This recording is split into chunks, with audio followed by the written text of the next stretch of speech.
Is there a motion to open the meeting? So moved. Second. Polling the members, Dave Funioli. Yes. Who else have we got? Darlene isn't here yet? Yeah, I'm She is. here. Oh, okay, sorry. I'm Yes. looking for an image of Darlene, not actually Darlene. I'm present, Okay, live, in person. so you're voting yes? Yes, I am. Okay. And what about Sean Pearson? Is he here? Absent. I don't see him. Okay. And Vicky? Yes. Okay, I'll vote yes. Okay. The motion carries. Well, we're open for business here. So that means we are 4 members tonight. Is that right? Am I doing this correctly? Yes. All right. Just FYI. Does Dave have to be, He needs to be Yeah, elevated. elevated. make him a full member? Yeah, Dave, I'm going to appoint Dave Funioli as a voting member for the purposes of this hearing. All right. I'll let the record show that I'm here, but I'm recusing myself. We have built, David Chanel is here as an abutter, I assume? Yes. Okay.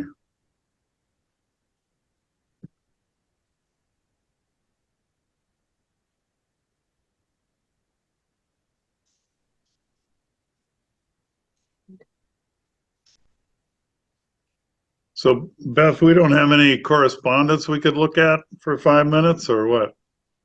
No, there's nothing other than the hearing. Okay. 1 minute. Oh, Okay. Mr. Chair, are you going to be turning your video on? That was on. Hang on. Let's see, how do you do that? Start video? That would be it.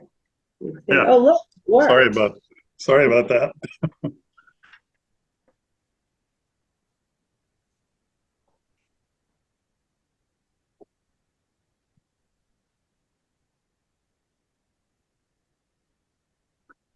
Well, I'm slowly getting back to normal.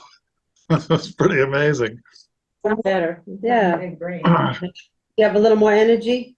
Yeah, definitely. Yeah. Sign the decision today. Yay. Did not hit the elevator till 50 years, right?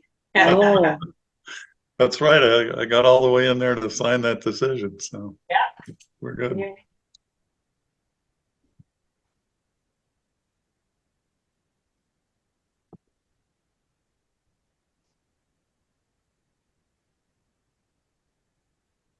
seven oh seven.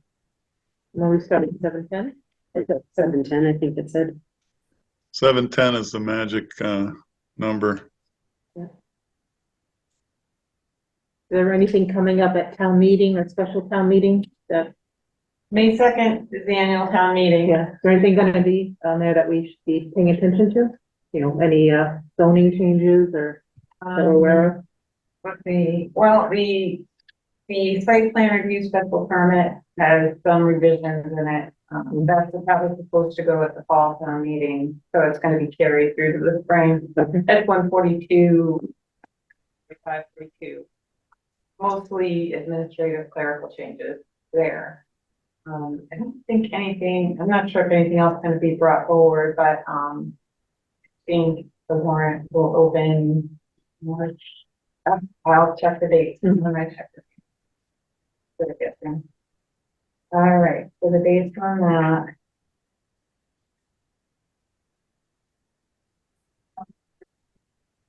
The warrant will open March 21st and close April 6th.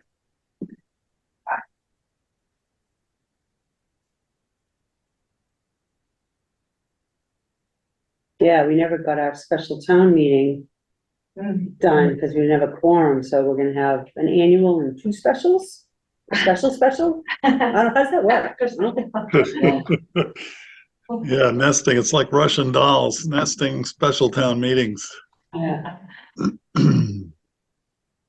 that's If what's. you get a quorum that time too. No, they will, and the annual never has a problem. Second down the road, they didn't get a quorum.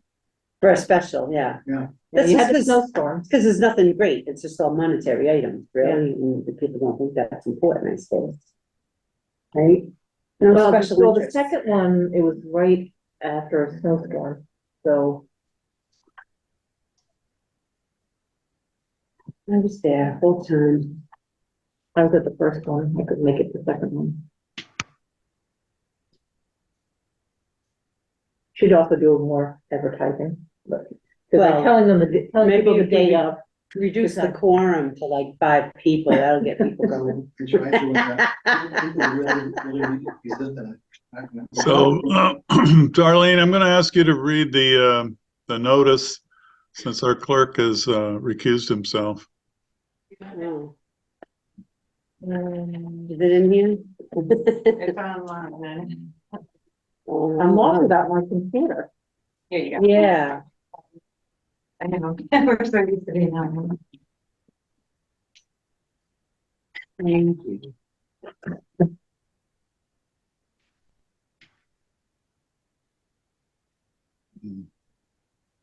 7:10?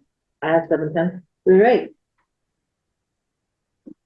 In accordance with MGL Chapter 40A in the Townsend zoning bylaw, the Townsend Zoning Board of Appeals will hold a hybrid public hearing on Wednesday, March 1st, 2023 at 7:10 PM on the application of John Hussey and Darlene Hussey for an administrative appeal under zoning bylaw 145-64. The applicant is appealing the building commissioner's letter dated December 13th, 2022, concerning the building commissioner's decision to deny a certificate of occupancy for a single-family home located at 37 Burgess Road until the planning board confirms completion of a turnaround constructed in accordance with the code of the town of Townsend. Public may join the meeting at Town Hall, 272 Main Street, or remotely via the following Zoom link, which I'm not going to repeat. Parties wishing to speak in support of or opposition to this application may do so at the hearing or in writing prior to the hearing. Do I need to read the rest of that, Bill? Copies of this application are available for review at Town Hall during business hours or by email request to zba@townsendmass.gov. Sincerely, William Cadigan. No, it doesn't say sincerely. I added that. Shannon. All right, is there a motion to open the hearing? Move to open the hearing. Second, Okay, polling the members, Darlene, Yes. Dave Funioli, Yes, Vicky, yes, and myself, right? Yeah, yes, I'll vote yes. So we're open for business. We've heard the notice and, I guess, at this point, we should hear a presentation from the applicant's attorney. I like that. Thank you, Mr. Chair. Can everyone hear me okay? yes, Great. My name is Jonathan Silverstein, and as you indicated, I'm attorney for the appellants here, John and Darlene Hussey, who are the owners of property at 37 Burgess Road. Burgess Road is a road that's partially public, and the remainder of it was discontinued. But subsequent to that discontinuance, a number of houses have been built upon and along the portion of the road that was discontinued, and that was allowed by the town. At the end of the road is my client's property, which is over 15 acres of land, and it contains a farm as well as an existing barn building that has now been converted to a single-family home. The barn was converted first without a building permit, but then a building permit was obtained. And the order that we're appealing is a determination by the building inspector that no certificate of occupancy for this residential structure can be issued until a full cul-de-sac, paved cul-de-sac, in full compliance with the subdivision rules and regulations of the planning board has been constructed. The basis for our appeal is that the town zoning bylaws essentially import the definition of a road for frontage purposes from Chapter 41, Section 81L of the Subdivision Control Law. And that statute, like the bylaws, essentially creates three types of road that can provide frontage. One is an approved subdivision way. This is not an approved subdivision way. We're not saying it is. One is a public way, and although this was once a public way, this portion of the public way was discontinued. So we're not saying that we comply with that. But the third is what's called a way in existence, a road that predates the town's adoption of subdivision control and has, in the opinions of the planning board, adequate width, grade, and construction for the intended use. As I indicated, the intended use of this 15+ acre parcel is one single family home. In the fall of 2016, my clients appeared before the planning board on a request for determination under the bylaw that the road is adequate for their single family home. And the planning board heard from town officials, heard from the fire chief, heard from the highway superintendent, and ultimately voted and issued a determination that the way would be deemed adequate, subject to construction of a turnaround to the specifications of the highway superintendent. Thereafter, my clients spent in 2016 dollars, approximately $25,000 to build a 25 by 50 foot extension turnaround of the roadway that was thereafter inspected by the highway superintendent, who issued a memorandum on August 9, 2017, certifying that, quote, "This is to confirm that Burgess Road was inspected and meets all requirements needed for the extension of the road. Shoulders were stabilized with road grindings and trap rock to alleviate any washouts along the edge of pavement." And then it goes on to detail the inspections that were made after 2 heavy rain periods and the thickness of the road.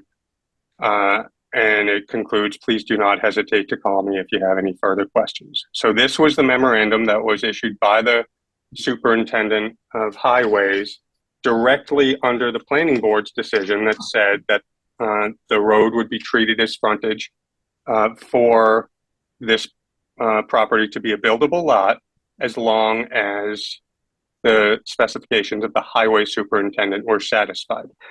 I would note that, and I apologize, I did not include this in my package. I'm happy to provide a copy of it, though it is a town record. There's a September 28, 2016 memorandum from the fire chief, which specifically suggested this exact design. It says, "If the town chooses to take an exception, we ask the minimum standard include a sufficient area at the end to allow our largest vehicle to turn around.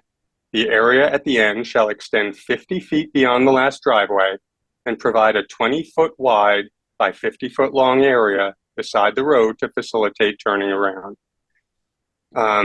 This is exactly what was constructed, exactly what was inspected by the highway superintendent in accordance with the planning board decision. And as I said, at significant expense to my client, who relied on the planning board decision and the highway superintendent memorandum. The order that we're appealing now is the December 13, 2022 decision of the building inspector, who apparently went in and met with the planning board, the current planning board, which obviously is different composition from the planning board at the time, and takes the position that even though this is not a subdivision of land, the subdivision rules and regulations apply nevertheless, even though this is one lot, not a subdivision into multiple lots, and that a full paved turnaround meeting the requirements of the subdivision control regulations would have to be constructed. So this would essentially mean that my clients, in reliance on the planning board decision in 2016, threw away $25,000 and now have to spend another, $50,000, $75,000, $100,000 on a full turnaround, all in order to allow occupancy of an existing residential unit that is located in a barn that existed prior to the planning board 2016 decision on a piece of roadway that's existed for decades or more. There's clearly an issue of fairness here. Had the planning board determined back in 2016 that in order for this road to be adequate to serve another single family home, even though numerous other single family homes have been built along the road after its discontinuance, if the planning board at the time had determined that construction of a full turnaround was required, then at that time my client could have made the decision, okay, is that worth it to me to do or is it not? But that's not the determination that was made. Instead, they determined that in accordance with the recommendation of the fire chief and the highway superintendent, that a 50 by 25 foot extension at the end would be adequate. That's what he built, and that's what was approved by the highway superintendent. To now, 5 years later, change the rules of the game, order him to build a full turnaround is clearly unfair, and it's inconsistent with due process and the clear intent of the planning board at the time. And I would argue that my clients were entitled to rely on that planning board decision. They got the determination called for under the zoning bylaw, and it's not fair to require construction of a full cul-de-sac for this one existing single family dwelling unit. I would also know, and if anyone's had an opportunity to either go out and visit the site or look at the property on Google Earth, that 50 by 25 foot turnaround that my clients constructed is clearly visible. In addition, the existing parking area for the single family home is expansive, and you could turn a Mack truck around in there. There's plenty of room for public safety vehicles to turn around on the property in addition to in the turnaround itself. That is essentially what the issue is before the board, and we would ask that the board overturn the determination that no certificate of occupancy can be issued for this existing single family home unless a full cul-de-sac is constructed in accordance with the subdivision rules and regulations. Again, this isn't a subdivision, and the turnaround constructed is in full compliance with what the planning board, the fire department, and the highway superintendent all required back in 2016. I'm happy to answer any questions the board members may have. Well, I have a lot of questions and I'm kind of confused. But I don't necessarily have to go first. Can I ask a couple clarification questions in your opening? You said a building permit was obtained when the 37 Burgess Road was either built or changed. Can you tell me when that was, when that building permit was obtained? Yeah, so to be clear, and I think I said this, but to be crystal clear, the residential unit was constructed without a building permit. So the barn was converted without a building permit. A building permit was then applied for and obtained after the fact, and the building permit did issue. So what we're now looking for is the certificate of occupancy. Right. Okay, gotcha. Can I ask a question, Darlene, for a minute? Yeah. We'll Go come right back to you. I guess I'm kind of puzzled by this whole scenario because normally if you're trying to create frontage on a abandoned public way, you have to file a subdivision plan to get that done. And in this case, you're saying it's only an 8-acre lot, so you would at least file an A&R and that would allow the planning board to make a formal decision about this. And I mean, I just think this looks like some sort of backroom shenanigans to me. And so I'm kind of puzzled how we got in this position. I'm happy to address that. So first of all, it certainly wasn't a backroom shenanigan. It took place over the course of, I believe, 2 meetings of the planning board. Was on at a public meeting with full notice to the fire department and the highway superintendent. So subdivision, but the abutters didn't get any notice, I don't believe. abutters wouldn't get notice of an A&R either. An A&R does not require a public hearing. It's a ministerial act that takes place That's true, yeah. within Yeah. 21 days. So there would be no notice to abutters anyway. But I do believe that abutters were actually present at that hearing. You'll be hearing later from a member of the planning board at the time who can speak to that if he recalls. But it certainly wasn't a backroom type of thing. It was no different from what an A&R process would be. No subdivision, no division of the land was being proposed. It's 15 acres, not 8 acres. And in fact, the planning board's decision said, you may not subdivide this land. This is only for one single family home. So it would be impossible by definition under the subdivision control law. A subdivision has to involve the division of land into at least 2 buildable lots. So we could not have applied for subdivision approval. And had we applied for an A&R, for basically an A&R perimeter plan, it would have been exactly the same process that was followed. But here, what we were doing was seeking a determination under your zoning bylaw, which says that this is a determination for the planning board to make. And the planning board, in turn, gave some deference, which makes total sense, to the fire chief in the first instance, who suggested the design of the turnaround, and then to the highway superintendent to confirm that the road, that the turnaround was constructed to those specifications. Okay. Arlene? You mentioned that you didn't submit something, but but it almost seems like you referenced the memorandum dated August 9th, 2017 from Ed Kukla, the highway superintendent. Was that what you were referring to? I did reference that. The document I did not submit, and my apologies, I can certainly submit it to the board, is a September 28, 2016 memorandum to the planning board from Mark Boynton, fire and EMS chief.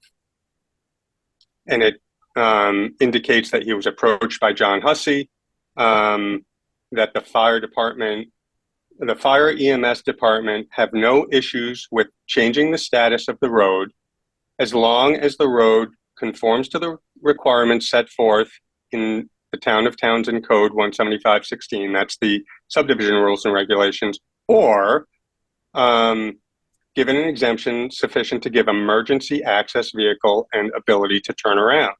And then he goes on to say that that turnaround shall extend 50 feet beyond the last driveway and provide a 25-foot wide and 50-foot long area to facilitate turning around. So that's exactly what was constructed. So as I said, that is a town record, but I'd be happy to submit a copy of it to the board if you need a copy of that. And that's clearly what happened. So the fire chief said, look, you should either, require them to go through subdivision control, which the planning board decided not to require. And instead, the planning board issued a determination that the Husseys could instead build this turnaround, which the Husseys did in reliance on the decision. Right. Okay. So if I'm to understand this correctly, the planning board said, okay, fine, this is a buildable lot. We're okay with it, and the building commissioner can issue certificate of occupancy once you do X, which makes the highway department and the fire chief happy with the turnaround. Is that my understanding? That's correct. And they would need to get some sort of a sign off saying that this was completed. That's right. All of which happened. Did they get a sign off from both? I'm sorry, I didn't hear that last question. Did the applicants or the owners of the property get a sign off from both parties that the work was complete? No, and I'll tell you why. Because the design was proposed by the fire chief. That was what I just read to you, a 25 by 50 foot turnaround. But the decision then said you have to build that and you have to get the highway superintendent to certify that you did it correctly. So the decision itself only references the requirement of the highway department. So here's what I'll say. Here's what I'll quote from the planning board decision. Sufficient frontage is granted for a buildable lot with the contingency that no occupancy permit will be granted for a home built on 37 Burgess Road until the paving and the turnaround are completed and approved by the Townsend Highway Superintendent. Okay, So- great. Let me stop you there for 1 second, so I can get this other question out while we're at that point. Of So course. are we saying this August 19th, August 9th memorandum is what the highway department saying that the work is complete to whatever requirement? Is that what you're saying? Exactly. Okay. So the Okay, if that's the case, my next question is, why didn't the applicant go to the building department right away and ask for a certificate of occupancy if they thought they were complete and done? it hadn't been converted to a single family home by that point. So the whole idea was the barn was there, it was being used in connection with the farm. The Hussies wanted to be able to have it be a buildable lot separate from, whatever use as part of the farm. There was no, they did the work right away, but it obviously, that cost them a lot of money, and it obviously cost money to convert it to a single family home as well. And so they took some time to actually do that. It was not Following I'm this sorry. timeline though. So the building was there, the use was was looking to be converted to a single family residence. In order for that to be approved, to be a buildable lot, you had to do this work, you had to get the sign offs, and then you could get your certificate of occupancy. So we're talking about dates from 2017 and now it's 2023, so I'm confused. Why? Yeah, no, I understand. So again, the certificate, it just said no certificate of occupancy could be issued. But obviously, before a certificate of occupancy can be issued, the work has to actually be done to make this a single family home. That work was not done at the same time as the road was completed. So When was the work done? Can you tell me that? I believe that my client is present and could speak to that directly. I don't have the exact date of when the work was done. You guys remember?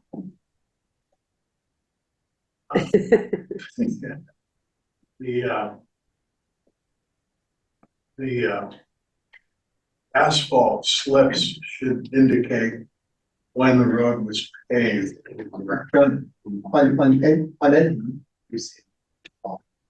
Oh, John, on Ed's letter, that stated, August 7th, 2017, he says he inspected it and it was done. So it was at least done before 2017. yeah. I think the question, I don't want to speak for you, Ms. Kell, is that is when the work to convert the barn to a single family home was complete. Correct. When was the single family construction done to warrant being able to go get a certificate of occupancy? Well, the building was put up under agricultural rules and regs, so I approached Richard Hanks was the building commissioner at that time. And he told me I didn't need legal road frontage for agricultural. So that, we're getting off track here. So I'm just trying. I'm going with, you guys have applied for some relief, and I'm trying to follow the story for what I understand. This last summer, we converted the upstairs for living quarters. And as a result, we went to Vicky downstairs and paid our back taxes so that we could take it out of 61A in order to convert it to a single family dwelling. So that was this last summer. I don't know if that answers the question or not. So are you saying there was a lapse of time from when you talked to the planning board, you did some road work complying with their request, but nothing happened with the single family from now until then? We hadn't tried to convert it to a single family until just this last. Okay, summer. understood. We had gotten a quote on it. What we thought would be in our best interest because we were running a Christmas shop and having the road paved, having legal frontage for my descendants at some future, 20 years from now, they might want to build a home. Well, we've decided to do that, to convert it over, because it was kind of silly to be running the Christmas business there for like 9 days out of the year. The rest of it was just sitting there. So we thought we'll convert it into a home, and then either liquidate it if we had to. I mean, if the financial burden becomes too great, that's probably what we'll end up doing. At the same time, we thought about renting too. So, but I can't afford $100,000 turnaround for a single house. If I have to do that. So what brings you here is that you did go to get your certificate of occupancy once the structure or residential was ready, We had it. and that's where We had an it, occupancy permit. I hope, forgive me for interrupting. Mhm. We did have an occupancy permit from when Richard Hennis was the building inspector. And then when we tried to get over to a single family dwelling, we now have another. correct. That's the one I'm talking, prior to the single family use and all that isn't really my concern. We're here for This that. is our second building permit. Okay. So we've gotten the plumbing permit, inspection and everything like that. That's all behind us. And we're in the process of getting the electrical squared away and the new wiring that needs to be done. So that'll get done. And then Can you guys hear all that? Okay, great. but we're trying to get through this. I mean, nobody's ever had, I've got a neighbor that occasionally has a piece of heavy equipment. They turn truck and trailer around the yard, no problem at all. Plenty of room to turn around.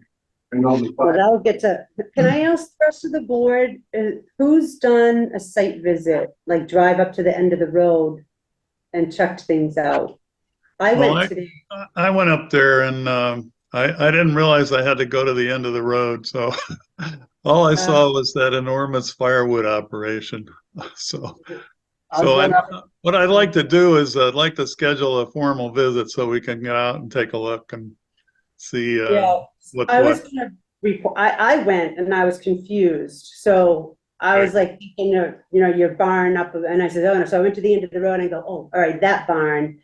And what I saw was, and what I noticed when I kind of got, 3/4 of the way up the street, I'm going up the hill, I'm like, wow, this is a really skinny road. And I get further and I see the barn, and so I guess I don't know if I have a question yet. I'm gonna tell you what I observed. So the entrance to the property is on the right. I saw some stones. It was paved in front of the entrance to the property, but not too far beyond. There are there are some big boulders that block from, going any further. But I wasn't able to turn around. I just did like a 3-point turn and backed in the driveway. There was a little warning. I didn't want to go on any property I wasn't, familiar with. But I was not able to turn around at the end of that road. So I don't know what I was doing. Yeah, So I think we need to take a look because, If I was to pull into the property and like pull up to the barn area, it looked like a lot of space, like maybe I could turn around in the property, but there was snow cover and I didn't want to go on anyone's private property without permission, so I didn't do that. Well, the road, That's if what you I go up the road, you can back into my driveway. That's the way. That's what I did. I Yeah.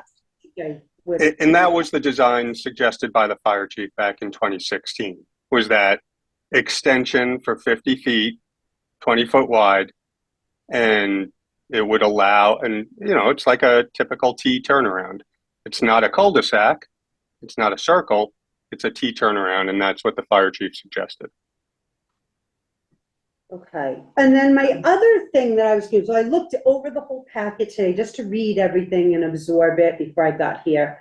And this August 9th letter of 2017, the way it's written, it seems like, it just seems like he did an inspection, but maybe it wasn't complete. Maybe materials were on site, because I'm trying to figure out why he would say, the calculations show that 113.23 tons were necessary for a 3-inch thickness. Like, I don't understand why he would word the letter the way he did. I So- can explain that. Was the work completed fully before this letter was written? Yes. And Mr. Hussey, if the board needs it, I believe has those records regarding the expenditures on that.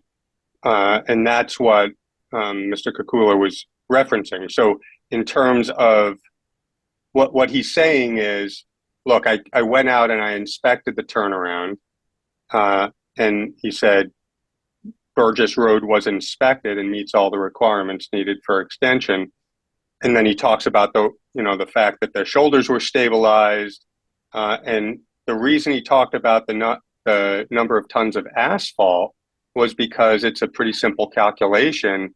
You take a 25 by 50 foot turnaround, you can come up with the square footage. And he was basically saying, look, I know that it was constructed I didn't do a core sample, but I know it was constructed to 3 inches, which is what's necessary. And you'll see it's referenced in the planning board decision that it has to be sufficient to support a fire truck. And that's what the highway superintendent was saying, was that the right amount of asphalt was purchased so that he's comfortable that the road thickness is sufficient to support a fire truck. well, I think, part of the road surface is a relatively minor part of supporting a fire truck. It's the foundation of the road that would really come in, important for supporting a fire truck. But I have a question. Is this barn now completely converted to residential use? Yes. So as Mr. Hussey indicated, the first thing he did was, his intent was to have sort of workers' quarters upstairs.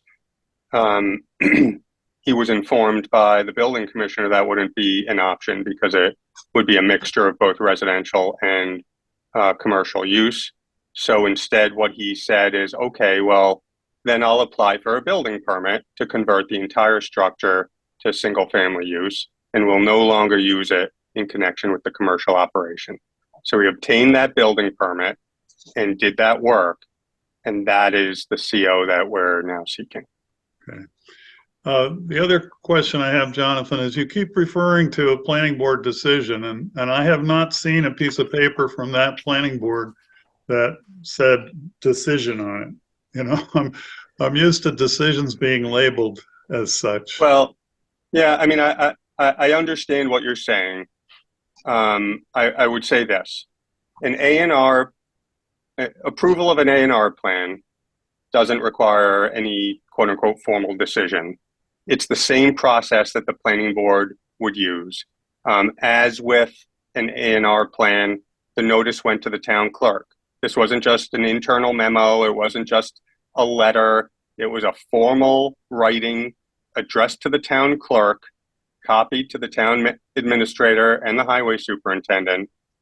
And it contains findings, and it contains indication that the board, quote, voted to accept 37 Burgess Road as a buildable lot. So I certainly take your point, Mr. Chair, that it doesn't have the word decision at the top, but it clearly seems to me that this was a formal determination with a condition that contains findings and is addressed to the town clerk and signed by the members of the planning board. Okay. I would love, before, and there may be more questions and whatnot, I would love to hear from, the building commissioner as well. Took the words right out of my mouth. Eric, do you want to say anything in support of this? Yeah, so what I'm looking for is written confirmation from the planning board that is acceptable. Yeah, okay. And I went to the meeting and they said it's not, and there is no confirmation. So that's what I need. I need a written confirmation from planning that turnaround was constructed. They're okay with it. They're satisfied. Ed's right. It's all done. If we're going to use his driveway, there probably should be an easement, because when he sells it off, that'll be that. There's nothing in any of the bylaws that say you can do that anyway. So I don't know where he came up with that is sufficient. It wasn't in Boynton's decision. That was not in there. It said you can either do the 50-foot side-by-side thing or construct the turnaround in accordance with the turnaround specs that are laid out by subdivision in the subdivision control section. It's not a subdivision. He's right. Not a subdivision, but it was approved contingent upon satisfactory completion of the turnaround. So that's what I'm looking for, the satisfactory completion of the turnaround from the planning board, because it was their order. So I can't approve something unless they approve it. I can't change their decision. So I mean, you can appeal this decision, sure, but I don't have that confirmation from planning. I think that he was probably better to go to planning and amend the permit. If he felt that it was done, he would bring that up with them and ask them for a completion certificate. I wouldn't provide it. And I can't give the certificate anyway. I have not performed my final inspection up there. The wiring inspector may or may not have. I know the plumbing inspector has. So I haven't been up there. I can't issue the certificate until I sign off. That's a building code thing. We can't do that here at the ZBA. No. All right. Got it. Thank you. Could I be heard, Mr. Chair? Sure. So the basis for the order we're appealing was solely based on the frontage. It wasn't based on the code issues. Obviously, the code issues have to be worked out. We're not asking you to resolve any code issues, but we had 30 days to appeal that order on this issue. And if we didn't, then we would have lost our rights to do so. So the only thing we're asking you to rule on is the issue of the frontage. As to planning board sign off, the planning board, I'll use the word decision, Mr. Chair, only because I don't have a different word to use, like writing memorandum to the clerk, has one condition. And the condition is that it be completed and approved by the Townsend Highway Superintendent. Doesn't say, oh, and you have to come back here for a sign off of completion. It doesn't say anything like that. We got the superintendent's sign off. And now the planning board is, the document doesn't say it has to be a cul-de-sac in accordance with the rules and regulations. And we did what was authorized. We got the sign off required by the highway superintendent, required by the planning board. The planning board never contemplated, and certainly never said in this writing, that it then has to go back to the planning board to determine if they want something totally different done. And yet that's what the planning board, that's what the building inspector is now saying the planning board's requiring.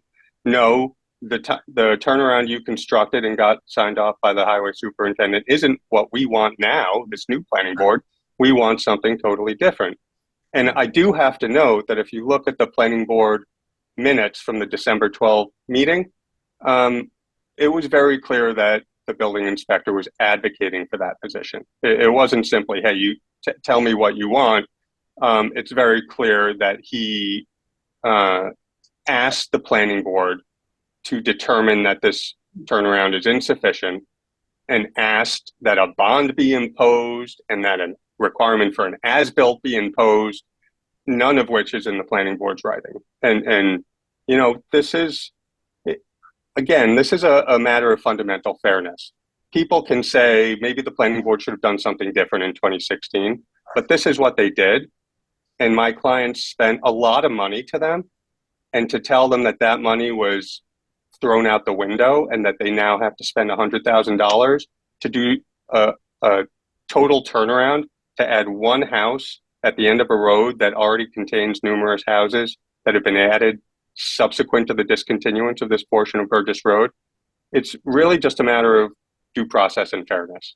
Okay. I got it. I just wanted to point out that the houses that were built that didn't really have frontage, that was a mistake by the building inspector at the time. And the town is not condemned to repeat mistakes if we make them. Absolutely not, Mr. Chair. I completely agree. And that's why my client went through the process. He was told, go to the planning board, get this determination. He did it, did the work, and now he's being told something totally different. Yeah. Okay. Well, what I'd like to do is continue this and try to put a site visit for like Saturday maybe sometime, or I know, we might have some weather, Yeah. 5 days snow, I hear. yeah. Or later on Saturday, isn't it supposed to be kind of over? Maybe later. Yeah. Do we want to hear Yeah. from the abutters? Yeah, People we have showed up? some people here. I'm not sure who they are. Should, we ask if there's any abutters or anyone, members of the public present that would like to speak? sure, let's Are you do okay that. with Okay.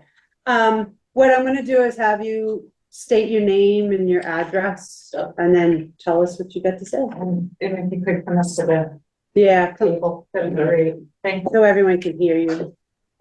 My name's Stephen Marco. I'm 35 Burgess Road. I abut the property that's up. So so there's no occupancy permit for this right now, right? Is that correct? Correct. No, that's correct. Then why is someone living there? Number one. That's not on the table for, that's not what we're addressing tonight, but you can ask the question. It's an interesting point, yes. Oh, The building inspector would be the person to ask. that. okay, there's someone living up there. I guess I'm a little confused. Why did I have to be notified for this, but not notified when they actually extended the road up? That just This is seems a- pretty absurd to me. all of our hearings, abutters are notified properly. I don't know what that was for the planning board, so I can't answer A that. lot of people. Who can answer, who would be the person to answer that question? Well, Ed Howard is here, he was on the planning board at the time, but as an abutter, none of the abutters received notice. Regardless of what Ed Howard says. Can you hear? That's David Chanel. What number are you? 27 Burgess. Dave Chanel, 27 Burgess. He was confirming, if you didn't hear him, that, the butters weren't notified. Well, I think Mr. Silverstein has pointed out that there is no notification in the case of an A&R, which this wasn't, but I guess this is closely related to an A&R. So there's no need to notify abutters when you're doing this type of work. But I gotta be notified for that. It just seems Right. so absurd to me. But anyways, okay. So going back to the road, so I saw him grading the road when he went and did it back in 2016, 2017. And he did it, and then I went out on a Saturday and it was being paved. And that's how I found out that the road was being extended out. You know, I know this is all before, but I guess I just want this to be heard because I do believe this whole thing's been done kind of shadily. Because when that road was done, I used to pave, I paved for 10 years, paved roadways and stuff. The grade of that, I heard someone mention earlier before, the road's only as good as what's underneath it, and that's 100% true. And the grade of that road was poor. There were high spots and low spots. So when you go over that with a paver, any high spots are not going to have 3 inches of asphalt in it because they're high. And they said the superintendent didn't do any core samples. That's really what you need to do to determine if you know, yeah, the right amount of mix could have gone in there, but you may only have 1 inch in some spots and 4 inches in others if the grade's no good. So, and I tried contacting the building supervisor a few times. I tried calling him, I tried going down there, he wouldn't return my calls. So, yeah, I have a big problem with the way that all went down. And then, you know, and then I used to be the last house on that street. And at the end of my driveway, there's like this little 20-foot strip that I guess was the turnaround at the time. Okay. So there's like a 20-foot section before the road actually starts, but it's part of the road. It's on town property. So when that was all being graded, it was being backbladed with a big loader. And I kept twisting and turning on it because it kept turning around, going back up. That thing's totally destroyed. And, you know, I think that needs to be fixed too. And, you know, now you're talking about putting another house up there. And there's this section from that goes down from my driveway down to the edge of Dave's lot, which is impassable with 2 cars. And now you're going to add more people up there. You know, you can't get 2 cars by. Somebody's going to stop and let somebody by. So, you know, I mean, you know, I'm just mentioning this because I think that the whole thing's been shady from day one. You know, I mean, so I sat all spring and watched them doing work on this apartment upstairs. And then late spring, early summer, somebody moves in. And then I find out that there was no permit pulled. And then I find out that they're not going to, now he wants to convert it to a single family home, and no certificate of occupancy is going to be issued until this work is done, yet there's still somebody living there. So, you know, that in a nutshell is where I'm coming from. This thing has been wrong from the beginning. And I don't like the way it went down. So, yeah. And another thing, when that road was paved, so typically when you pave a road, you lay down, if the standard is for 3 inches of asphalt loose before it's compacted, if that's a standard, which I don't know it is in Townsend, it's required to be done in 2 lifts. A lifter binder, which is 3/4 inch heavier stone, which gives you a better base. Okay. And then you compact that, and then you come back with a layer of top. Usually for road, it's 1/2 inch top. This was 1 short of 3 inches, which number one, you don't get the compaction that you would get on 2 lifts of asphalt. You don't get the same rate of compaction. And then it was a modified binder that was used, which means it's not top, it's not binder. It's like a binder with like 3/4 inch stones in it, but it's got a lot of sand and smaller aggregate in it to kind of modify it so you really can't tell that it's a binder. I mean, you go up and you look up near the top of that road, up near the top, closer to the entrance to that property, and you can see all the 3/4 inch stone peeling up on there.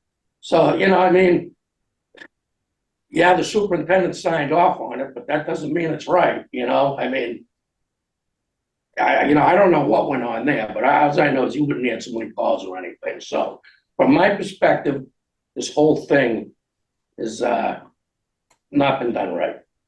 And, I'd like to see that corrected, is moving forward. Good, thank you. Dave Thank Chanel? you. I just got one clarification. Jonathan, direct my comments to the chair.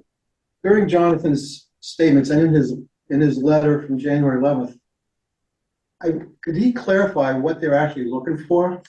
Because, Jonathan, if you could please, I know I'm not supposed to direct questions to you, but could you confirm what exactly this appeal is for? Through you, Mr. Chair, I'm happy to answer the question.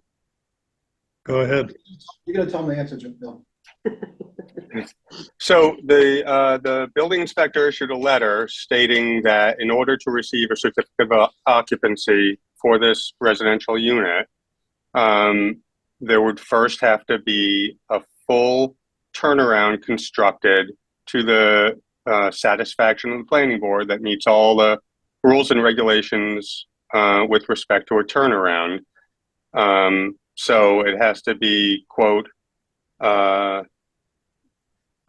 provided at the closed end with a turnaround having an outside roadway diameter of at least 110 feet and an outside property diameter of 120 feet, and shall be increased in specific cases at the discretion of the planning board. There shall be a circular landscaped island with a minimum radius of 30 feet, with the landscaping designed by a licensed landscape architect using maintenance-free plantings. The outer 6 feet of such landscaped island shall be planted with low ground cover or other suitable plantings that can withstand piling of snow from snow plowing. And then the board can require an easement. So this is all to allow for the occupancy of a single family home that was built, that was converted from an existing barn. So it was already a building being accessed by the public. So the relief we're looking for is a determination from the Zoning Board of Appeals overturning that requirement and finding that since we complied with the vote of the planning board in 2016 and obtained certification of the highway superintendent after the work was done in 2017, that this additional requirement imposed 5 years later after that work was done is incorrect. It doesn't absolve us from complying with any code requirements, electrical, plumbing, building, whatever else there might be. It only addresses that one issue under zoning. And Jonathan, I understand that. I read all the documents. I just wanted to clarify for everybody in the meeting, anything that happened in the past, although we may and may not agree with it, it's done. All you're looking for is an overturning of the decision to not issue a CO permit. That's correct. That's right. And I guess building on that is that, you know, we can. All the past stuff is done. It's just the CO and whether or not they comply with the planning board's decision or finding of facts. I agree with Bill. I don't think it was a decision either. But that's all we're dealing with here. It's just the building inspector's decision and your appeal of that decision. Correct? That's correct. Okay. Yeah, Ed Howard. Any other abutters? One more person. Not in the butter. Ed Howard, I wanted to come here tonight because I was on the planning board that had this decision back in 2016. I do want to start by saying, because I think this is pertinent, at the time of the decision, I did not know the Hussies at all. Didn't know who they were. I'd never met John. I'd never met Darlene. I was a member of that planning board. You know, I think certainly what was offered by Attorney Silverstein is in his memorandum to the ZBA is a fair and accurate description of a lot of what happened at that time with respect to the determination we had. I'd start by saying I have a very distinct recollection of what happened. You know, I was on the planning board for about 2 years, and I certainly could tell you many of the decisions we had. If you brought them up, I wouldn't remember. The reason why I have such a distinct recollection of this is, and the first thing I'd like to state is because, first of all, this was not any sort of shady operation as has been insinuated in any way. This was actually something that was subject at the time to significant scrutiny and debate among the members of that planning. You know, when Mr. Hussey had come in on this issue initially, I don't think all the members of the planning board were, for lack of a better term, sold on this. I think it took a lot of debate and discussion. I think and I would qualify this signed, I believe, Exhibit C as a decision. You know, it was signed by the members of the planning board. It clearly stated what was being required by the planning board in order to have this be considered a residential lot. Some of the thoughts that went into our decision at the time, because I think that's very important to lend context to this, is first and foremost, there was no ability to turn around on this road, which already had single-family residences on it. I think we saw a significant issue with respect to public safety because of that at the time. Secondly, I think a lot of the thought that went into it, as Mr. Silver or Attorney Silverstein had alluded to, it was an issue of fundamental fairness. Whether it was as a result of error or not, there were other single-family houses which were built. I believe they were constructed in the 90s, maybe the early 2000s. It was my thought, and something I specifically recall expressing to the planning board, you know, that it's just not right to allow people to build here, especially when by allowing Mr. Or the Husseys to build or to put this turnaround in at their own expense. Not only are we acting in a more fair manner, but at the same time, the Husseys are absorbing a significant expense and at the same time making everybody there safer, improving public safety, okay? I think given those two things, we were deferring to the fire chief in order to make sure that he could tell us what would be required, so that we could, or so that the Husseys could construct a turnaround that would be sufficient to result in that public safety or the increased public safety, which is referenced in our decision. And I do call it a decision because that's what it was intended to be. No ifs, ands, or buts about it. It's signed by the board, the voting members, I should say. Additionally, just some of the stuff which I wanted to comment on that I've heard throughout this hearing with respect to the inspection of the turnaround. That indicates that not only did the Husseys construct the turnaround to the specifications, but they actually exceeded them. You'll see where he said the requirements based off the math was, I believe it was 113 tons of pavement be used to be sufficient. And the records of what was actually paid from the company indicates that the Husseys actually used 122 tons. They exceeded the requirement that was placed upon them. Additionally, you know,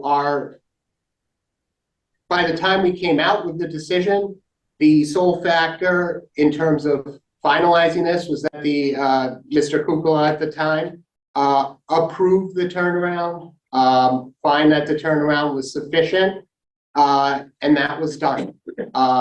So, you know, this is not something I would normally do. I've never been as a commenter. I've always sat on that side of things. But I gotta tell you, when I heard from John that, you know, for lack of a better term, the town was essentially taking an about face on what was required at the time, it was concerning to me. You know, these additional requirements, I would agree with Mr. Silverstein, are unfair, unjust. The planning board made a determination which was within the scope of our authority to do at the time. Mr. Hussey met his end of the deal. There was nothing in there, and I want to say in some comments, Mr. Hussey made clear he wanted to have the option to build in the future. There was no timeline set within which he had to get an OC permit. That was not one of the considerations. That was and forgive me, it was a while ago, but I'm really pretty certain that that was addressed and that Mr.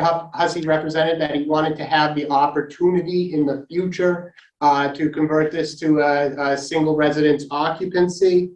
You know, and then additionally, I was a little bit disturbed to find out that this was brought back before the planning board, something that directly affected Mr. Hussey and Ms. Hussey, and that there was discussion related to the 26th determination without any notice given to Mr. Hussey. And not to rehash what Attorney Silverstein so eloquently stated, but in my mind, that really creates some significant due process issues. You know, he should have been informed about that. You know, it's directly affecting his parcel only with respect to the determination change. I guess in summation, I think what was represented by Attorney Silverstein in his memorandum, in his presentation, is certainly a fair and accurate depiction of the intentions of the planning board at the time. I don't think anything's lost in translation here. I think we had a very, as you see in Exhibit C, I think there was a very clear decision which was rendered and signed by the members of the planning board. And, you know, you know, not that this is the most eloquent way of putting it, but Mr. Hussey met his end of the bargain, you know, and I really think it would be wrong if the town now didn't meet their end. He did what was required of him in order to get to the point where he could have an occupancy permit, so long as he meets the other requirements with respect to, you know, plumbing, electrical, and any other. I'm not a builder, but, you know, so long as he meets those eventually. And for him to be denied that at this point clearly would not be right. It would not be just, and it would not be fair in the least. It's not up to the town now to impute these additional expenses. You know, Mr. Hussey paid $25,000 of his own money to improve public safety. And then to tell him now he needs whatever the term was, no maintenance, landscaping, or it's like, what are we doing here? He met his end of the bargain. The town needs to meet theirs, plain and simple. And, you know, I felt based off the fundamental fairness issues of this, compelled to come and give a statement. So, and if anybody has any questions with respect to the planning board's thinking beyond what I stated, I'm happy to answer them. So you're saying the planning board's decision that night was to, you'd be okay with the project if a turnaround was constructed per the satisfaction of the commissioner of the highway departments and at what the fire, well, no, the ultimate decision, and I'll tell you why. I can address this because I meant to address it. The reason why in the decision, Exhibit C, why we said it was per the satisfaction of the highway commissioner was because the fire chief had already issued or had already given the plan for what was required. So long as that plan was followed for what was required and then it was approved by the highway commissioner, at that point, the board's determination is that we would be satiated in the fact that the Husseys met their end of the bargain. And that's exactly what happened. Okay. Because I'm just hung up on the word turnaround. Well, To me, there wasn't a turnaround, but. No, I think at this point, we need to go take a look and see what's so about this turnaround. We request whether the that. present situation is, Missing some information too, like there's documents and are we missing some stuff? So you just referenced that. I think that was what Attorney Silverstein had said Okay, earlier, that that was he'd the be one you're happy to talking send. about. And I want to say that we were privy to that prior to the final Gotcha. determination, which is why we made it signed off by the highway department. Because we already knew what the requirements of the fire chief were going to be at that point. So, Do we I want refer minutes? to the turnaround, as a hammerhead turnaround. So if you go up the street, you back in, and you go back down the street. Now, we've had people go up and turn around in our yard, and we really don't get it, you know? But most of them go up. And actually, the highway department put up a no parking sign because this last fall, I guess someone noticed, people were parking in the turnaround. So they park a little further down. Okay, great. So It's not exactly flying. is there anybody else that would like, that hasn't spoken yet, would like to? Come on down. State your name and address for the David record. Jack, 23 Burgess Road. I moved to Burgess Road in 2004. And I remember going up to the end of the road and it was really just a cat path. I Can you mean, speak up, please? not really passable. And it's way better now. You can drive up the end of the road now. Yeah. You couldn't before. And, Dirt road. Yeah, Okay, well, yeah, but they made it a lot better than what it was. And, you know, if they went by the regulations that were set up to them at the time, which they did, I don't know why they wouldn't accept that. They did what they were asked. thank you. So Bill, where do you want to go from here? I'd like to do a site visit on Saturday afternoon and check this out. Mr. Chair, if I may, Yes, two things. Number one, the building inspector has his hand raised and would like to speak. okay. I didn't see that. Eric, go ahead. Sorry. Oh, no, that's fine. I'm patient. So I just wanted to point out too, that we're not just concerning ourselves with fire trucks. Converting it to a residential use would also mean that you may have buses, school buses, you will have trash trucks that go all the way up there. And what is the liability of backing into someone's driveway if they hit something? What happens then? Who pays for it? Mr. Silverstein, have you got a rebuttal to that or an answer? I do. So a couple things. There's no town liability for motor vehicle accidents. And what liability there is relative to public ways or ways that are controlled by the town. And if it's not controlled by the town, there's no town liability. But any such liability would be capped at $5,000 under Chapter 84 of the general laws. So there's no issue of liability here. There's no requirement for an easement. In fact, when you look on Google Earth or you look anywhere, the layout of Burgess Road actually curves somewhat into along where the driveway is into the house. So it's actually the turnaround that was extended beyond it. And in any case, fire trucks don't need property rights. They don't need an easement. It's well-established law that public safety vehicles are allowed to go wherever they need to go to do their jobs. As to buses, I guess the question is, buses that pick up students at all the houses along there, what do? They probably go up and they turn around at the end in the turnaround constructed by my clients. So I don't think there's any reasonable basis to say that using this one house, this one structure as a house instead of as a commercial structure is going to increase the demand on this roadway in any significant extent. And I'll also note that to the gentleman who spoke about paving standards, those are paving standards for a road that's in regular use. and sees a lot of traffic at speed, this is a turnaround that most likely isn't going to be needed except once or twice, for if a school bus goes down there or an Amazon truck. But most likely not even that, because if an Amazon truck goes, they'll probably turn around in the expansive parking area of the house itself. It's used as much as the rest of the road is. I mean, I live there, I see it. Well, to the building inspector's point, if the driveway access to that property is part of the turnaround and being used and needed to turn around, what if the property was sold and the new owner doesn't know this and he puts up a fence at the end of his property?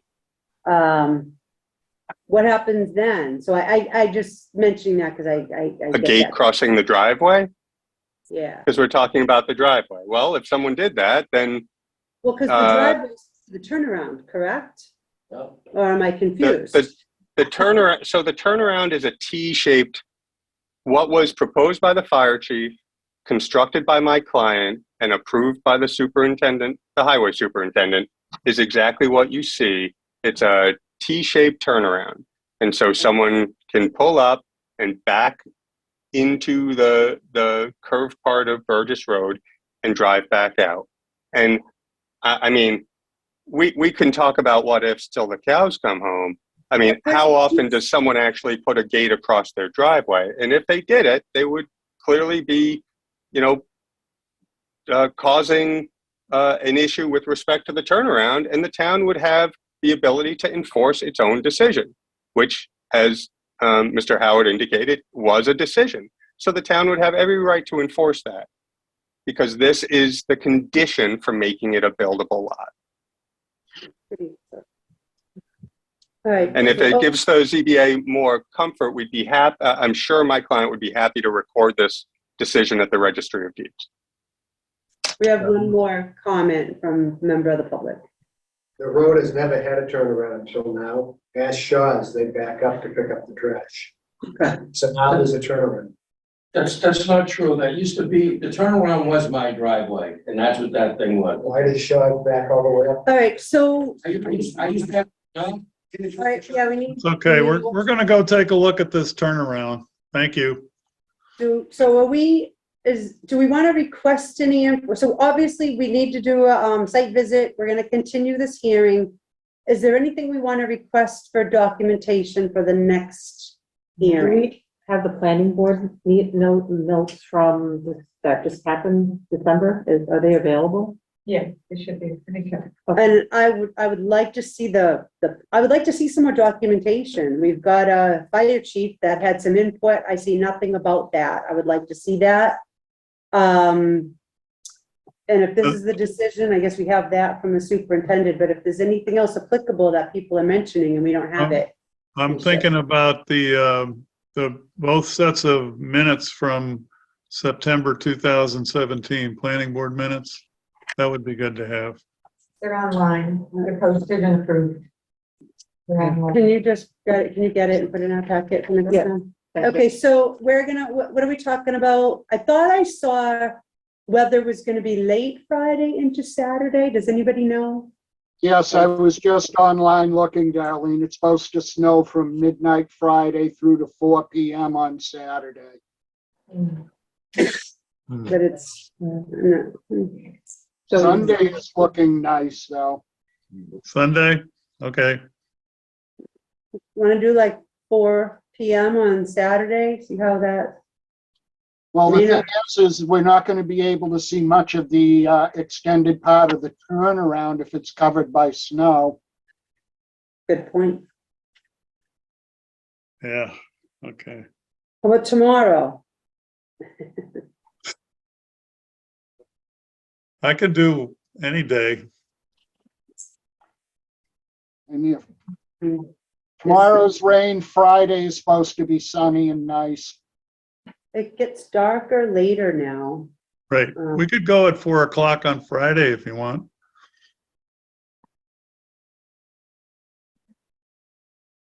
It's a good idea. Can you do that?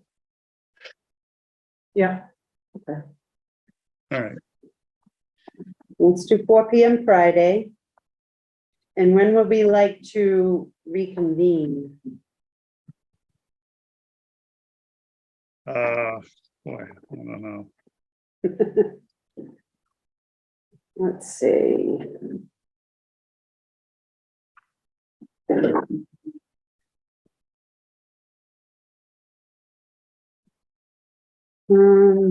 Let's see, third, How about the 22nd?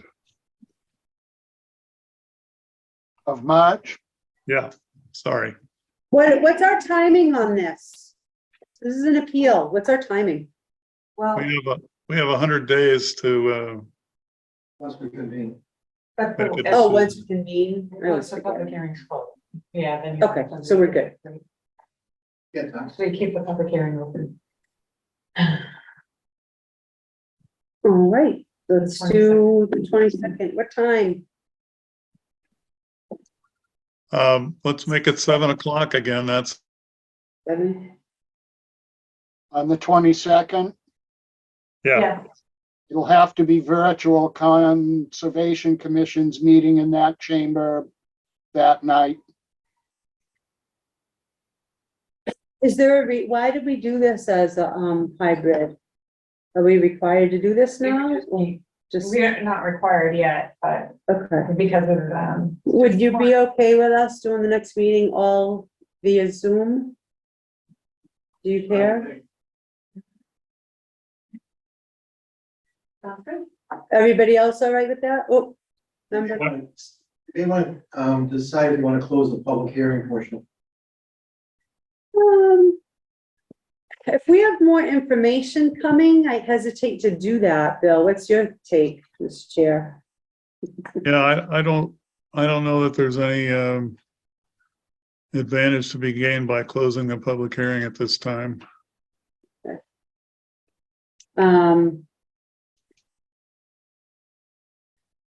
All right, so good. All right, I move to continue this hearing to Wednesday, March 22nd of this year to 7 p.m. Second, Polling the members, Darlene, yes. Vicky, Yes, Dave Funioli, Yes, and I'll vote yes too. The motion carries. Okay. Thank you all for your time. Yeah, thank you. thank you, Thank sir. you. Good night. All right. well, I move that we close the meeting. Not the hearing, our meeting. We don't have anything, you want a motion to adjourn? Second. Do we have any other business to conduct before we adjourn? Is that under discussion? I don't think so. I don't We think do. we do. Yeah. Because Beth said there was no correspondence, so, and the minutes aren't quite ready, so we're done. All righty, So there's been a motion and a second to adjourn. Darlene, yes. Vicky, Yes. Dave Funioli, Yes. and I'll vote yes. Okay, motion carries. Thank you very much, people.